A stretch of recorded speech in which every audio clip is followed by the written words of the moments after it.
let's go through the last lesson written by Alphonse Daudet. The narrator is Franz. Franz was a very playful child.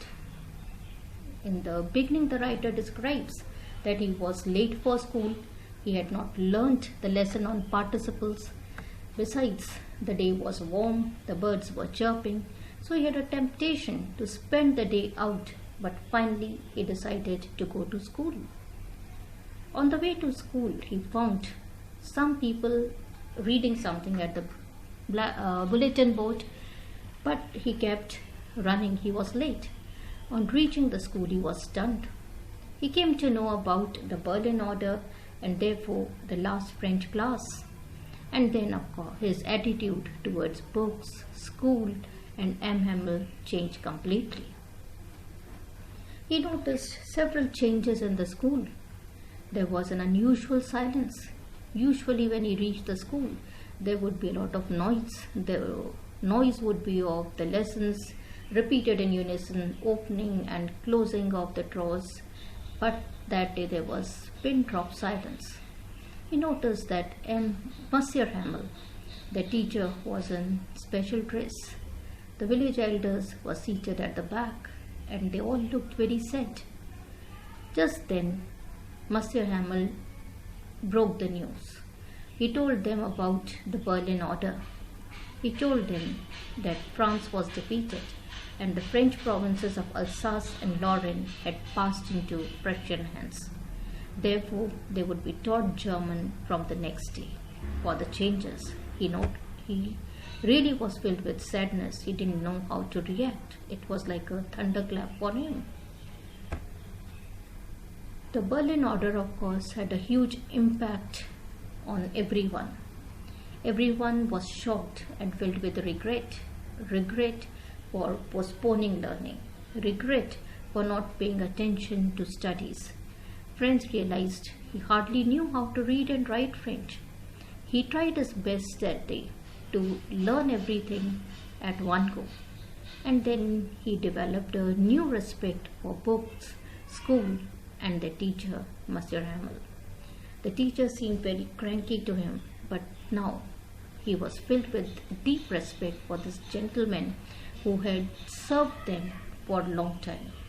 And he understood that the village elders had come there to thank Monsieur Hamel for his long services and to bid him farewell. Monsieur Hamel tried to teach everything patiently. He began with grammar, moved on to writing, history, phonetics, and just as he was teaching patiently, so was everyone listening attentively. There was pin-drop silence. Even when the pigeons entered, nobody paid heed. Franz had not prepared his lesson on participle. The moment he was asked about the rules on participles, he was silent. But that day, the teacher did not scold him at all. Rather, he accused the parents, society, and himself for postponing learning. He blamed himself for sending him to water his plants, water his flowers, when he did not want to teach. M. Hamel was a great patriot. That day he had brought new copies for the students with little flags with the words Alsace, Lorraine, Alsace, Lorraine. Everybody was stunned.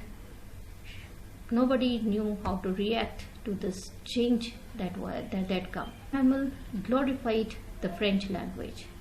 He said French was the most beautiful language in the world, the clearest, the most logical. He urged the people to hold fast to it as it was the key to their prison. It was the key to their freedom. History is replete with examples when the lingua franca, the language, becomes the source of freedom. He kept on teaching patiently till the end. However, when the clock struck 1 and he found the Prussian soldiers drilling, he was choked with emotions. He could not speak anything. He just wrote Vive la France on the board and gestured the students to leave the class. So overall, the last lesson gives us a wonderful lesson in the importance of the national language, how it's a source of pride for a nation, how everyone must hold fast to the language and never postpone learning for tomorrow. Thank you.